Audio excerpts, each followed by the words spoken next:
Un bilan carbone à améliorer, celui des stations de ski françaises. Une pratique surtout qui indigne le gouvernement. Elisabeth Borne, ministre de l'écologie en tête, ces tonnes de neige récemment acheminées par hélicoptère et camion, comme récemment sur les pentes insuffisamment enneigées de Luchon-sur-Bagnères dans les Pyrénées. Un déclic pour le gouvernement qui convoque dans les prochains jours les responsables des domaines skiables. Pour respecter l'environnement, ces professionnels transforment une partie des stations de ski, doivent transformer une partie des stations de ski pour diversifier leurs activités, Pauline Jacot. Il faut cesser ce genre d'initiative absurde. Voilà ce qu'on dit dans l'entourage d'Elisabeth Borne. Il ne s'agira pas d'amener à tout prix de la neige dans les stations, affirme un conseiller, mais plutôt d'imaginer d'autres activités. Randonnée, VTT, spéléologie.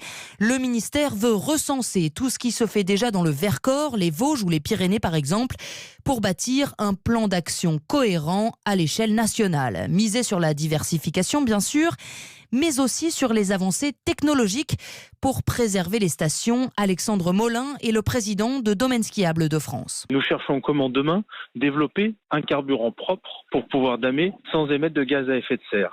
Beaucoup de stations utilisent des GPS pour passer moins d'heures de dameuse, donc on réduit tout ce qu'on peut réduire. Le GPS nous permet aussi sur les dameuses de moins produire de neige parce qu'on sait exactement la couche que l'on dispose sous les chenilles de nos dameuses. La gestion de l'eau, des déchets ou encore les énergies renouvelables, il faudra évidemment adapter, prévient-il, les mesures à suivre suivant le chiffre d'affaires des stations, de 15 000 € pour les plus modestes à 70 millions d'euros pour les plus importants.